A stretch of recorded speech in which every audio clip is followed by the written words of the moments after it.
Ya. Ok. Entonces, entonces empezamos, digamos que empezaría haciendo un poco el resumen de lo que vamos a, o que espero tener el tiempo de hacer en la clase, ¿ya? Entonces, espero que vamos a poder hablar de matrices triangularizables, pero antes, o sea, terminar la parte de matrices triangularizables, faltaba como único resultado mostrar que si es que tengo como coeficientes complejos, cualquier matriz es triangularizable, ¿ya? Si es que me puedo, eh, si considero operaciones con números complejos, ¿ya? Aunque empiece con una matriz real, me imagino que estos números reales son como números complejos particulares, así que después puedo siempre ocupar números complejos. Bueno, en este caso puedo siempre triangularizar la matriz, que la forma triangular me saldrá con unos elementos que son números complejos, da lo mismo. Eh, y en este caso puedo triangularizar. ¿Ya? Si no, si tenía coeficientes reales, ¿se acuerdan que puedo tener una matriz de rotación? Una matriz de rotación, por ejemplo, no puede ser triangularizable porque si una matriz es triangularizable, significa que por lo menos tienes un vector propio, por lo menos tiene un valor propio, y significa, si tiene un valor propio real, significa que la matriz envía un vector en su múltiplo, o sea, paralelo a sí mismo. Mientras que una rotación en general cambia por un ángulo, ¿ya? Entonces no puede tener ningún vector fijo o paralelo a sí mismo, ninguna dirección puede mantenerla, porque hace la rotación, la voy a dar vuelta, y eso significa que no puede tener vectores propios. Entonces, en particular, no puede ser triangularizable una matriz de rotación, por ejemplo. Pero es, eh, lo van a ver en la identía que una matriz de rotación, si considero coeficientes complejos, ahí sí es triangularizable.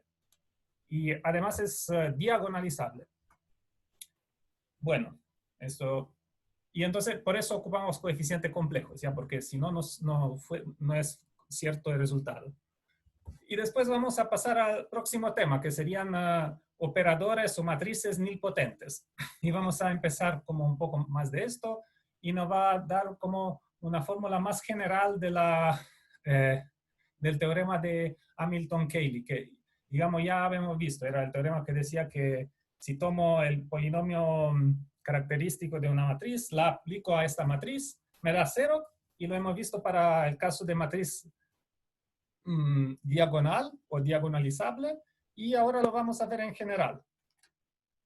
Okay. Después, la clase sucesiva, vemos más cosas sobre matrices nilpotentes y sobre la forma de Jordan. Es lo que nos ayuda para la forma de Jordan de una matriz. Ya, eso es el programa. Ahora voy a cerrar esto y empiezo con el tablet. Acá.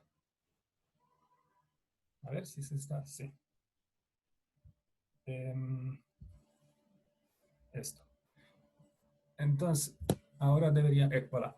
Entonces, ahora, lo que hemos visto la vez precedente era que necesitamos pasar a números complejos para poder tener este resultado. Y ahora lo vamos a escribir de nuevo. La primera proposición, entonces, es que si escribímoslo en términos con operadores, o sea, no nos enfocamos en matrices, sino en operadores. ¿Sí? Si f desde v en v es un operador lineal, entonces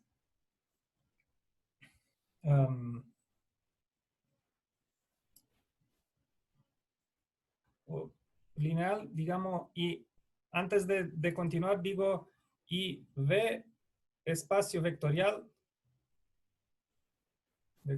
complejo.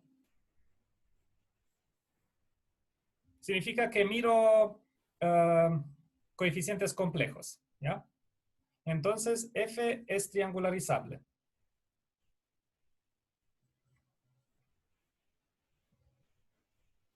¿Okay? ¿Qué es lo que decía antes? Que la otra manera de decirlo es que cualquier matriz cuadrada, llamámosla A, es triangularizable sobre C, o sea, con coeficientes complejos. ¿Ya? Entonces, ¿qué significaba triangularizable? Repaso de lo que significa triangularizable. Primera versión es que existe un X tal que X a la menos 1 AX es igual a una matriz triangular, ¿ya? Una matriz que tiene elementos no ceros solamente en la diagonal y arriba de la diagonal. ¿Ok? Y acá ceros. Esta es la primera versión, o sea, en términos de matrices. Y la segunda versión, bueno, voy a poner el segundo puntito un poco más acá para que me quede espacio, es que existen subespacios invariantes en bandera. Y más precisamente es que tengo 0 igual a V0, incluso estrictamente en V1, incluso estrictamente en V2, hasta Vn, que es igual al espacio mismo, y tengo que la dimensión, esto no es parte del facto, pero es una consecuencia. Consecuencia de todo esto es que, o sea, del facto que son crecientes, es que Vj automáticamente su dimensión debe ser igual a J, para todo J igual a 1 hasta N. ¿Ok? Y además, entonces, esto significa que son en bandera, y eso, el próximo es que son invariantes, o sea que F aplicado a VJ me entrega un subconjunto de VJ mismo. Ya, para J, de nuevo, todos los J. ¿Ya? F de 0 es automáticamente 0, pero para todos los otros también son invariantes. ¿Ya? Entonces, por un lado puedo ver si existe una manera de aplicar x a la menos 1x a la matriz asociada para que vuelva a ser triangular. Y otra manera, en términos más de geometría, ver que si existen subespacios que forman que estrictamente crecientes o que forman una bandera y que son invariantes, que F envía en sí mismos. ¿Ok? Y vamos a ocupar esta segunda caracterización. Ya esto es lo que nos va a interesar. Encontrar estos espacios. El primero se envía en sí mismo. El segundo, un poco más largo, también, si aplico F, va en sí mismo y así siguiendo. Y entonces, demostración de la proposición. Demostración del facto, entonces, que cualquier matriz es triangularizable si es que puede ocupar coeficientes complejos. Entonces, esta la demuestro por inducción. Por inducción.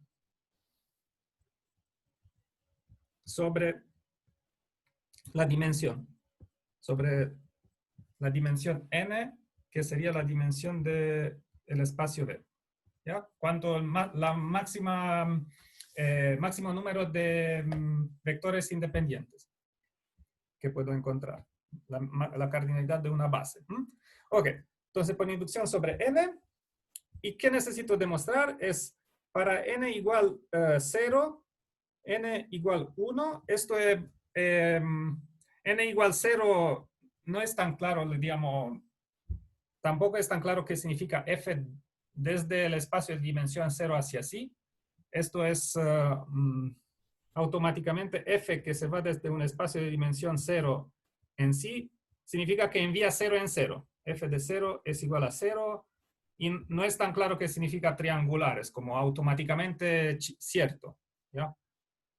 El caso de dimensión 1 sería como f que se va desde números complejos por un vector hacia números complejos por el mismo vector, ¿ya? Estos serían todos los múltiplos de un vector, no sé cómo escribirlo, pero acá, digamos, la matriz asociada es 1 por 1, ¿ya? Es una matriz 1 por 1, entonces es triangular.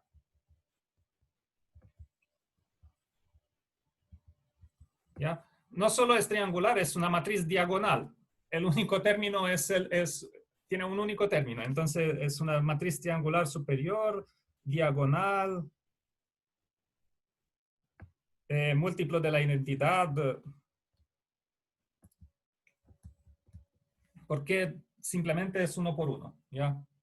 Entonces, estos son automáticamente ciertos. Automáticos. ¿Ya? Es automático que la matriz es triangular superior, ¿ya?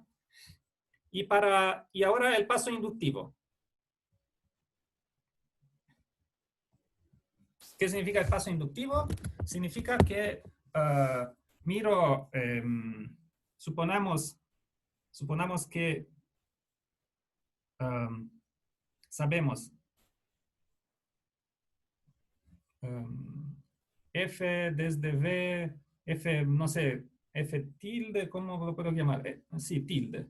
Gorrito, no sé cómo se llama. Tilde desde entre espacios con dimensión menor o igual que n menos 1. Entonces es triangular, f tilde es triangularizable. Sabemos esto y entonces necesitamos encontrar el resultado para f desde v en v con la dimensión de v igual a n. ¿Ya? Entonces, ahora necesito entonces tomo mi f, tomamos esta y vamos a ver que si es que lo sé para el caso de dimensión más pequeña, que cualquier f en ese otro caso fuese triangularizable, entonces sigue para esta, para nuestra f. Entonces, el primer paso del paso inductivo, ¿ya? Primer paso del paso inductivo es que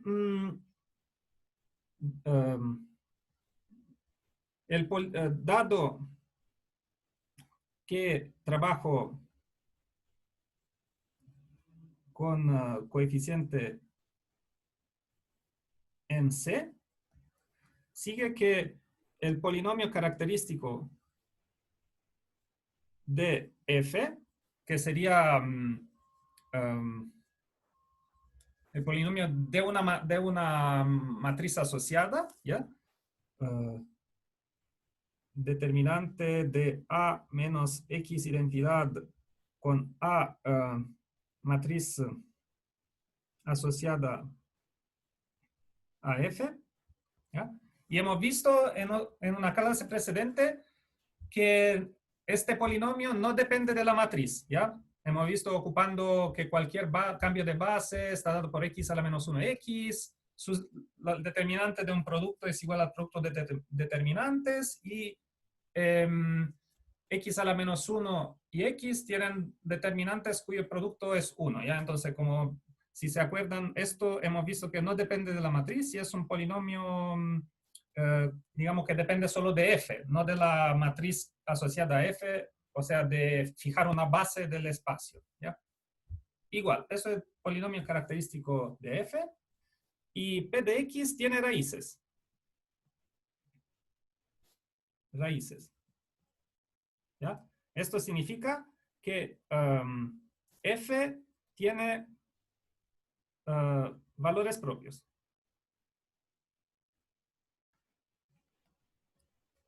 en C. ¿Ya?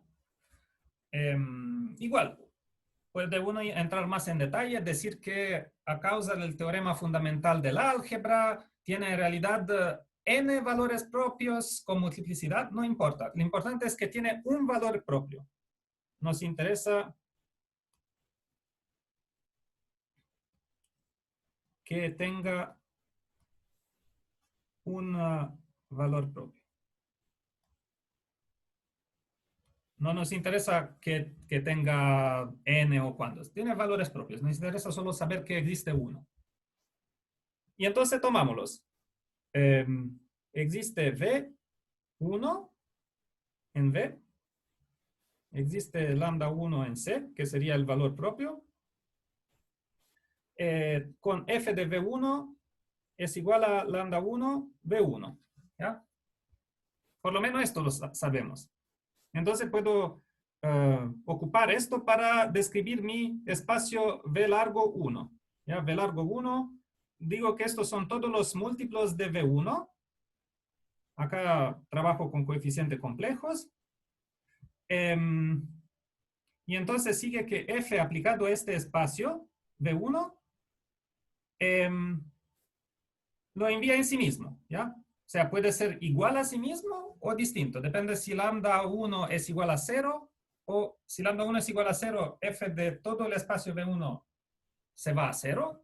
Así que acá la inclusión es estricta. Si no, es una inclusión que vale la igualdad, no importa. Y de toda manera, dado que acá lambda V1, que sería la imagen de una base de V1, F de base de V1 sería F de simplemente el vector V1 y es incluso en el espacio V1, ¿ya? Entonces esto implica que F del espacio total se envía en V1, ¿ok?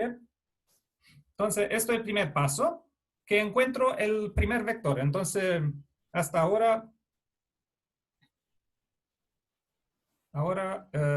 tengo 0, que siempre será el primer elemento de mi sucesión de espacios, que está incluso en V1. Y ahora necesito continuar, necesitaría uno continuar. Pero por continuar, ocupo la hipótesis inductiva, ¿ya? Para esto voy a ocupar lo que hemos dicho, es que si trabajo por inducción, ya sé que en dimensión menor cualquier matriz es triangularizable por hipótesis inductiva y intento ocupar esto, ¿ya? Entonces, paso 2. Ya pasamos al paso 2 y ¿cómo lo vamos a hacer? Completo V1, que sería una base del espacio V largo 1, V1 mayúsculo, digamos, a base de V, ¿ya? Y entonces me da V1, W2, así siguiendo hasta WN, ¿ya? Y estos, el espacio engendrado, el span de esto, de W1, de W2, de los siguientes, W2, WN, lo llamo W, ¿ya? Así que V es igual a V1, que es en suma directa, ¿ya? Esto significa suma directa, con W, ¿ya? V es, se le puede imaginar que tengo la primera coordenada V1 y las otras completamente independientes me forman un espacio W. Y ahora F, lo que pasa es, voy a hacer un dibujito acá, ¿ya? F se va desde V en V y necesito encontrar algo conectado con F que se va desde W hacia W, ¿ya? Un F tilde, ¿ya? Entonces,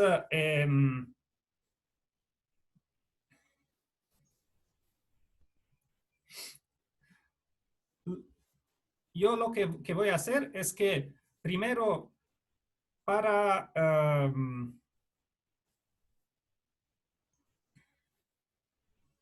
para definir f tilde, hago la cosa siguiente. Hago la restricción a W. Restricción a W, ¿ya? Esto sería la restricción de f a W. Y después, digamos que esto es el primer paso, f de x, perdón.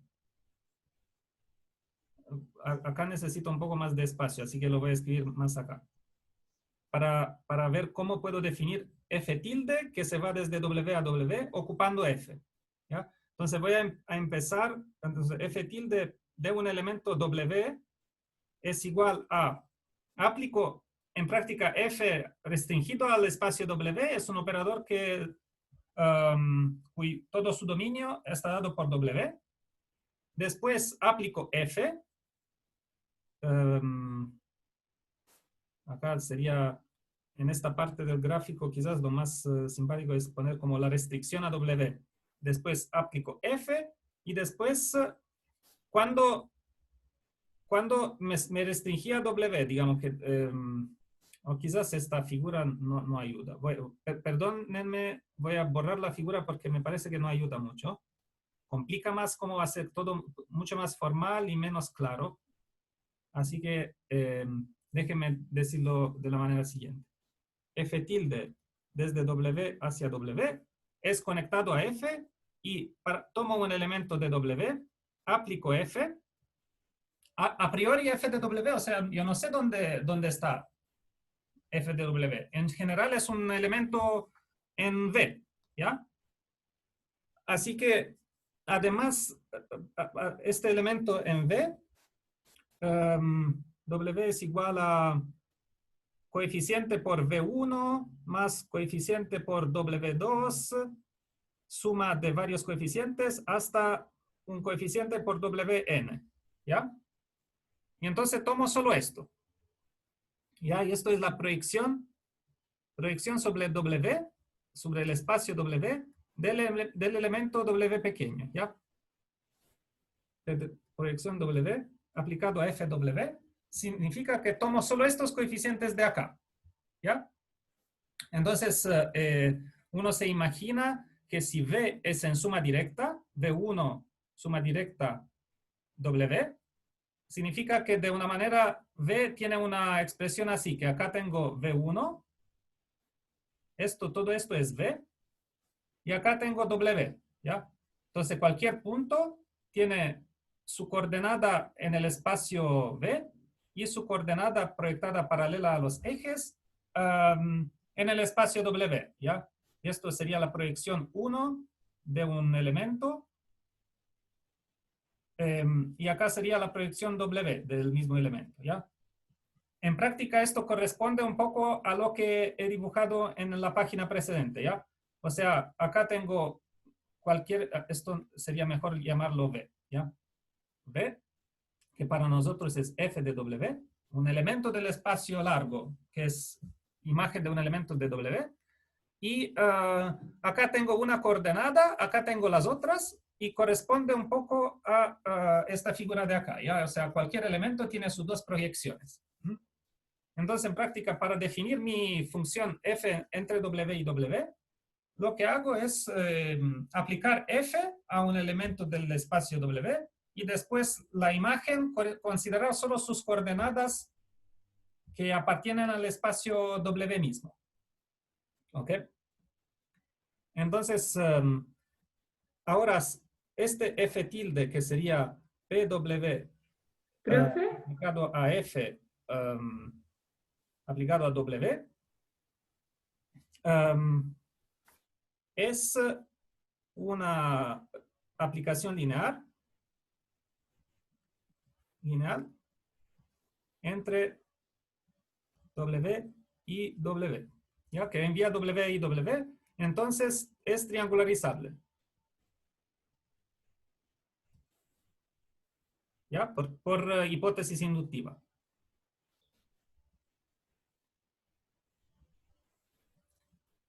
Y entonces, que es lo mismo, digamos, ser triangularizable y que exista 0, que sería W0, incluso en W1, incluso así siguiendo, hasta el máximo que sería Wn-1, que es igual a W mismo, ¿ya? Porque ahora tiene dimensión n, cada uno es distinto del siguiente, y W1 si le aplico F tilde, o WJ si le aplico F tilde, es igual a WJ, para todo J.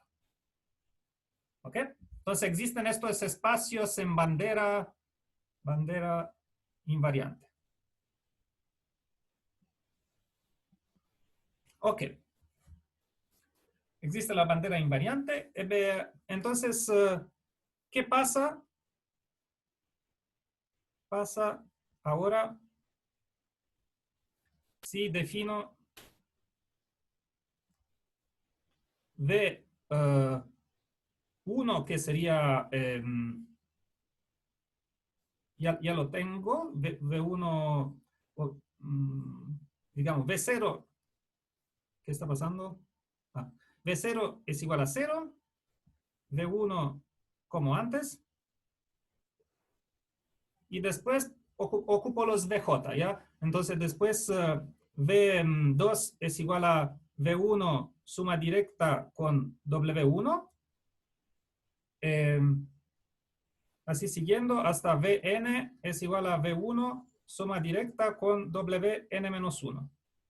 ¿Ya? ¿Qué pasa si para continuar los espacios, ya V1 ya es V1 suma directa 0, ya que sería V1 suma directa W0. Esto ya lo era, digamos, también entra en esta sucesión. Y más en general, defino esto, ¿ya? O sea, VJ es igual a V1 suma directa WJ-1 para J mayor o igual que 1. ¿Qué pasa si hago esto? Bueno, sigue que F aplicado a VJ es igual a un elemento de VJ, ¿qué sería? Es F aplicado a un coeficiente por V1, el primer elemento, más un otro coeficiente por WJ, ¿ya? Y esto, un elemento, no sé cómo llamarlo, quizás WJ o WJ barra, no sé, o con un otro nombre, VJ, ¿ya? VJ VJ un elemento de WJ. ¿Qué pasa si le aplico linealidad para ver, simplificar? Acá me sale el primer coeficiente por f de V1 más segundo coeficiente por f de VJ. Y este yo sé que es un elemento de V1, ¿ya? Porque f de V1, esto es igual a lambda 1 V1, así que lambda 1 multiplicado por este coeficiente es otro múltiplo, un elemento un número que multiplica V1. Ok. ¿Y qué pasa con esto? Bueno, f de VJ, yo sé que VJ es en WJ, así que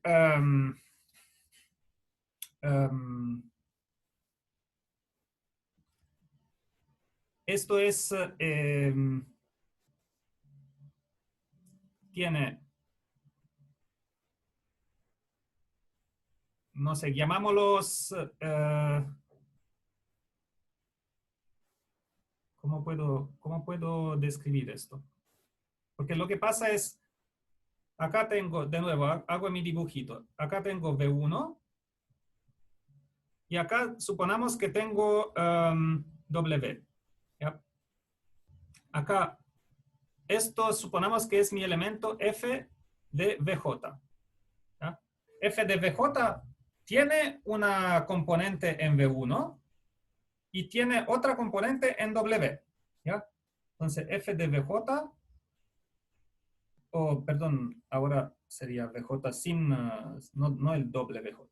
F de VJ es igual a proyección 1 de F de VJ más proyección 2 de F de VJ.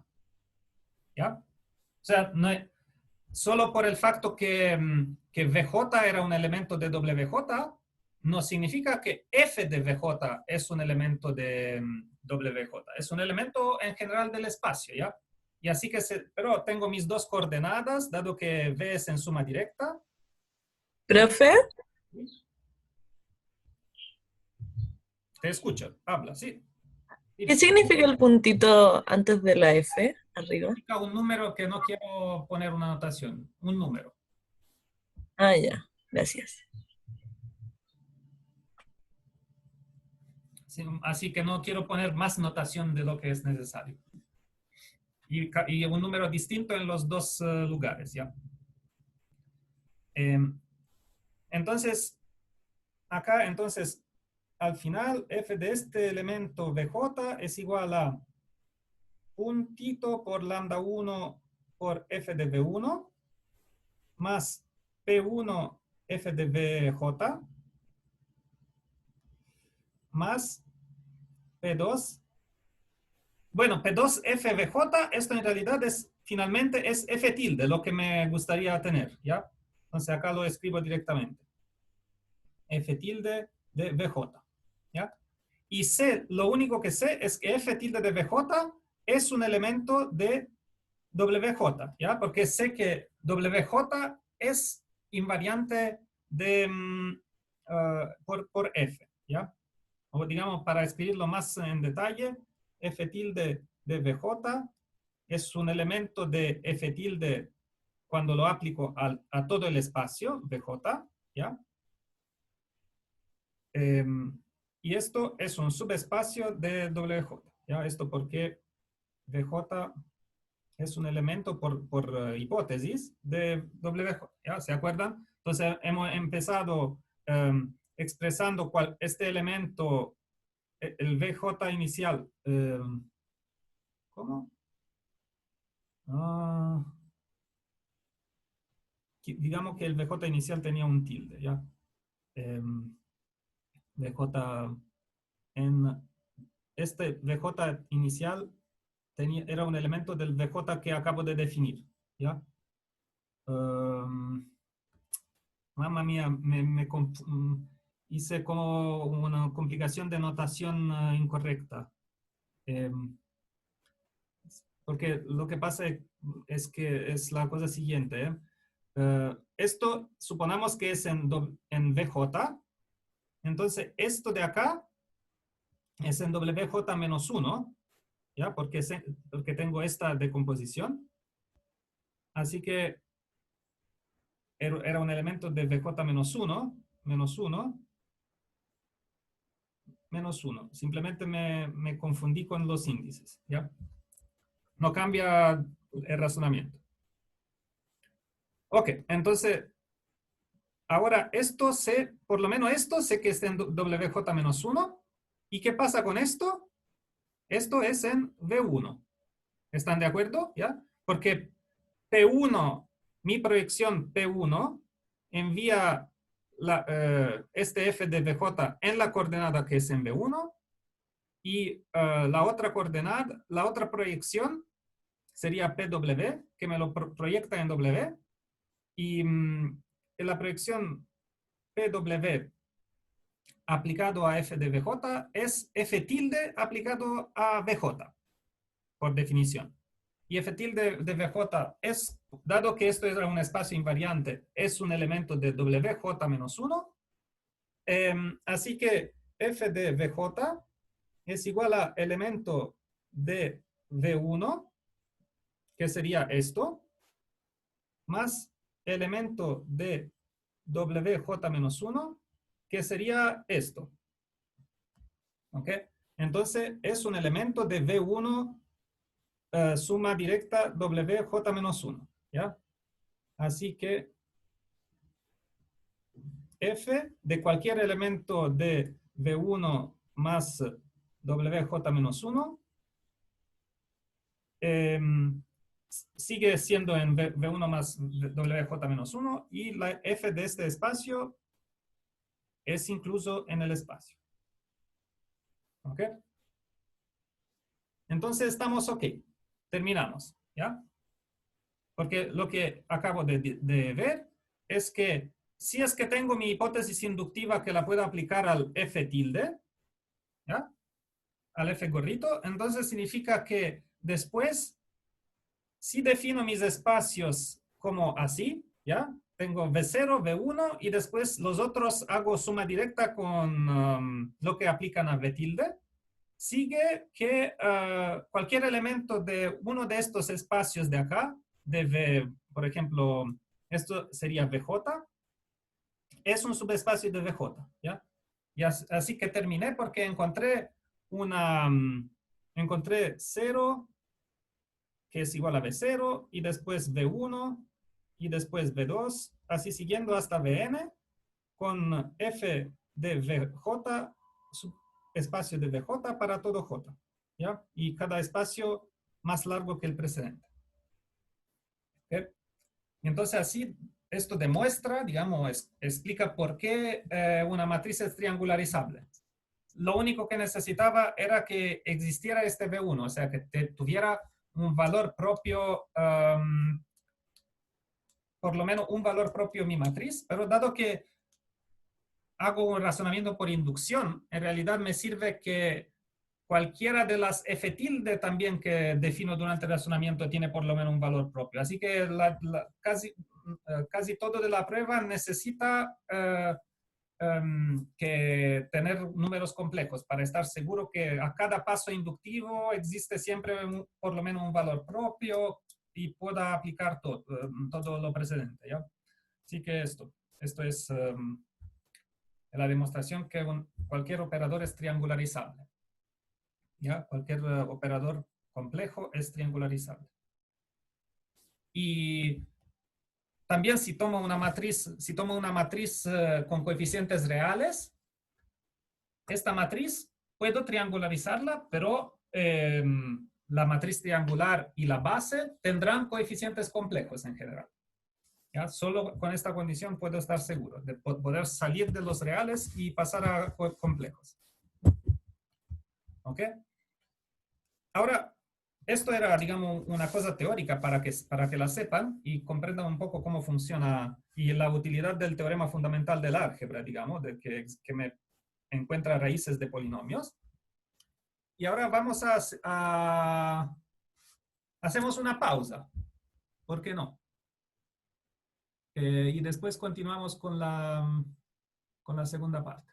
Una pausa de como descanso. Ok, profe. Ok. No sé cómo se...